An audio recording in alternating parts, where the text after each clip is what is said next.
सरकार लड़वाना चाहती है, आपस में प्रशासन लड़ जाए, परंतु सरकार वार्ता नहीं करना चाहती है। तो सिविल में उतारा गया कुछ व्यक्तियों को।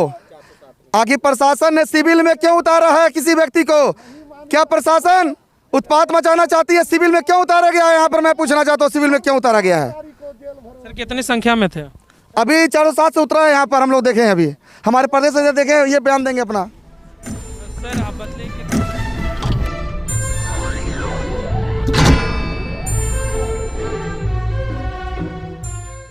नमस्कार, जवाहर 24 झारखंड में आपका स्वागत है। पिछले हम आप लोगों को 24 दिनों से दिखलाते आ रहे हैं कि होमगार्ड जवान लगातार धरने पे बैठे हैं अपनी मांगों को लेके, लेकिन सरकार तक इनकी आवाज़ नहीं पहुंच रही है। इसी को लेके आज इन्होंने मसाल जुलूस का तैयारी की है और जुलूस में लगभग 10 से 12 हज़ार जवान मौजूद है। और हमारे साथ आज राजीव तिवारी जी, महासचिव होमगार्ड एसोसिएशन के हैं। आज इनका जन्मदिन भी है, लेकिन यह जन्मदिन नहीं मना के आज मसाल जुलूस निकाल रहे हैं। हम इनसे बात करते हैं। सबसे पहले तो जवाहर 24 आपको जन्मदिन की बहुत सारी शुभकामनाएं देता है। जवाहर 24 का तो बहुत बहुत धन्यवाद, लेकिन आज मेरा जन्मदिन नहीं, आज मेरा मरण दिन है। जन्मदिन की खुशी मैं कैसे मनाऊं कि जिस सरकार को जिताने के लिए हम लोगों ने एड़ी चोटी का जोड़ लगा दिया, जो माननीय मुख्यमंत्री महोदय खुद मुझसे वार्ता किए थे विधानसभा चुनाव से पूर्व कि मेरी सरकार बनाइए, मैं आप लोगों को बिहार राज्य की तरफ से सभी सुविधाएं दूंगा।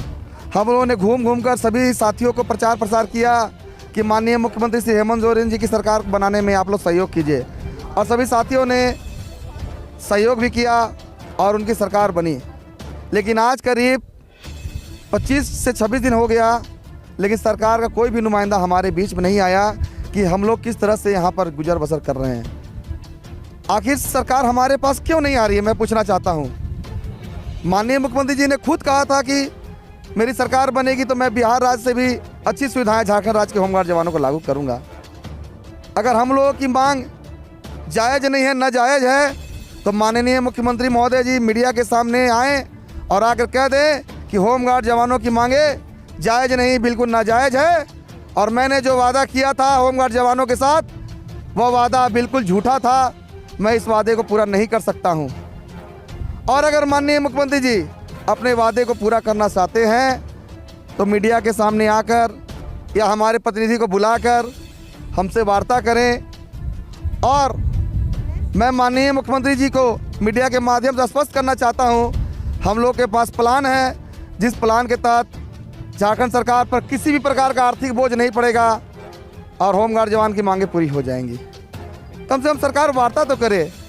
हम लोग कभी नहीं सोचे थे कि हेमंत सोरेन जी की सरकार इतनी निर्दयी सरकार होगी कि 25 दिनों से धरना करने वाले, शांतिपूर्वक अनुशासन में रहकर धरना करने वालों से बातचीत करने भी नहीं आएंगे।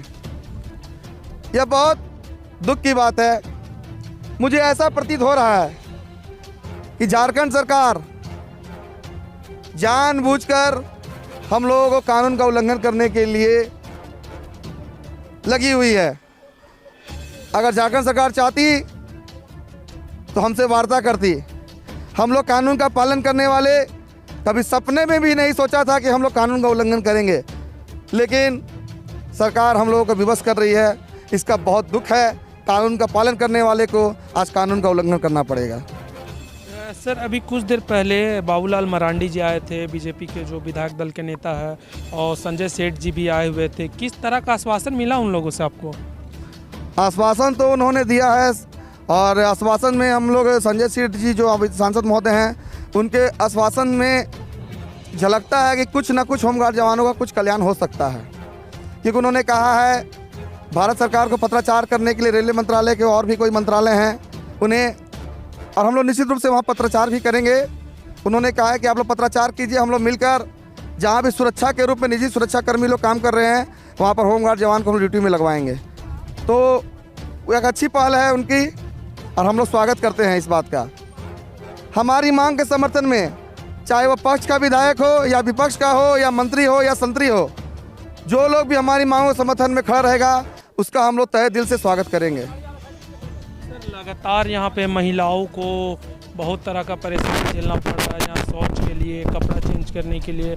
कल बीजेपी के महिला मोर्चा महामंत्री भी आए हुए थे, लेकिन विपक्ष के जो जेएमएम के हैं, जिनकी सत्ता में सरकार है, उनके कोई भी महिला मोर्चा के लोग नहीं आए। ऐसा क्यों है? सबसे बड़ी दुख की बात है कि सरकार कहती है कि ये झारखंड की सरकार है, झारखंडी सरकार है।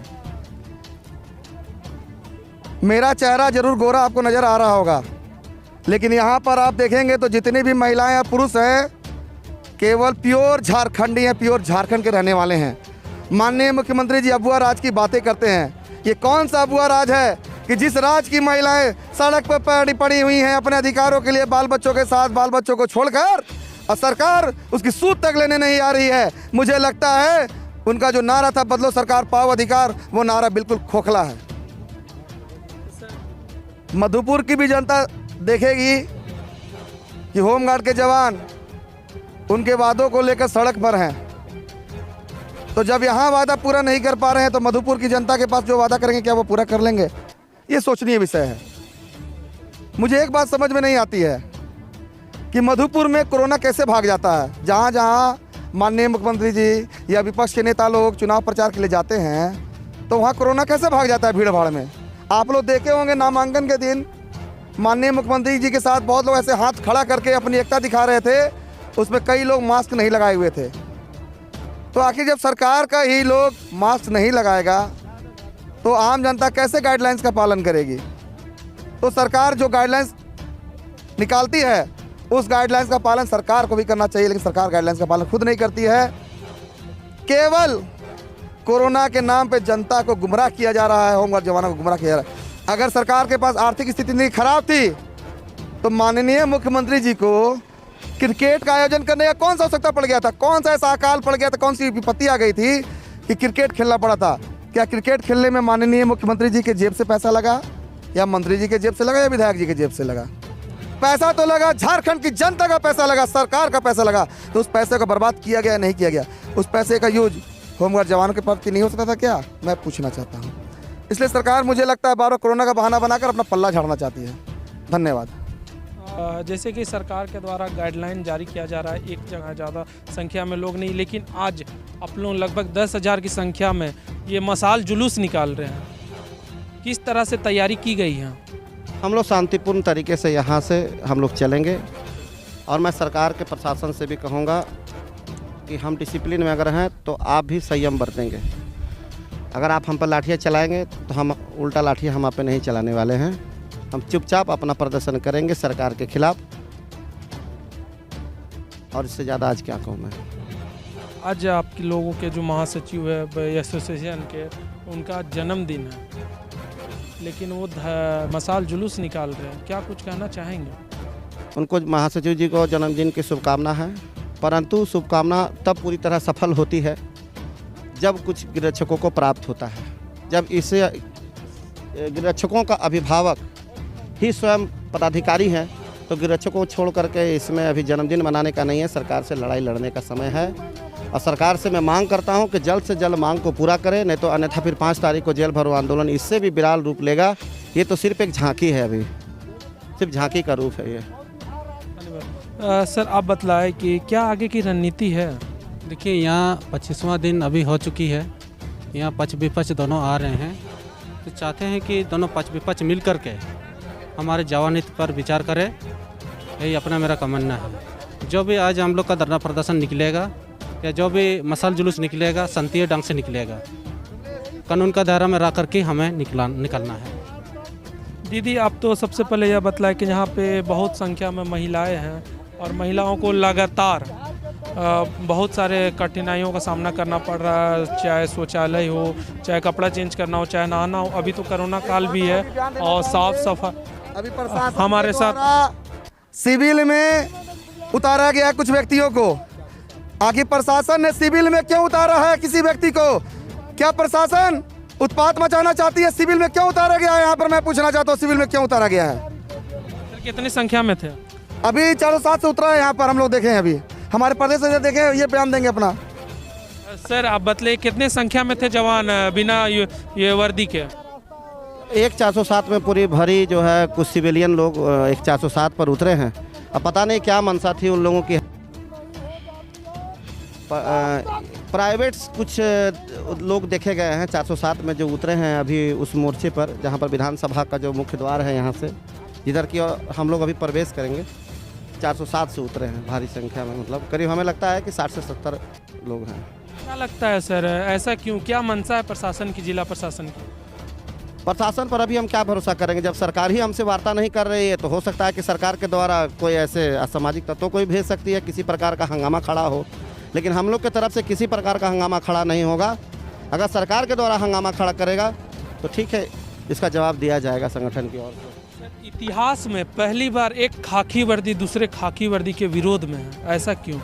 ये सरकार लड़वाना चाहती है, आपस में प्रशासन लड़ जाए, परंतु सरकार वार्ता नहीं करना चाहती है। तो सरकार तो यही चाह रही है, जिस प्रकार से वहाँ प्रशासन के जो लंबी कतार लगा चुके हैं, वज्र वाहन लगा चुके हैं, तमाम वो व्यवस्थाएं जो गिरक्षकों पर हमला हो सके, तो इससे तो यह स्पष्ट है कि सरकार प्रशासनिक का मजबूत करते हुए हम लोगों पर हमला कराने का भी प्लान हो सकता है, जो देखा गया अभी मेरे अपने आंखों से देखा है अभी जस्ट। धन्यवाद जी बिल्कुल। हमारा जवान जो है कि बहुत जन ड्रेस नहीं पहना है, वर्दी में नहीं है, उनको ऐसे मालूम होगा कि वो लोग अपने में विचार कर रहा होगा कि हम लोग भी एक ये बिना वर्दी पहन के जाते हैं ताकि हमारे बीच में भी कुछ अगर अनहोनी घटना घटाया जाए तो फिर मालूम नहीं चलेगा।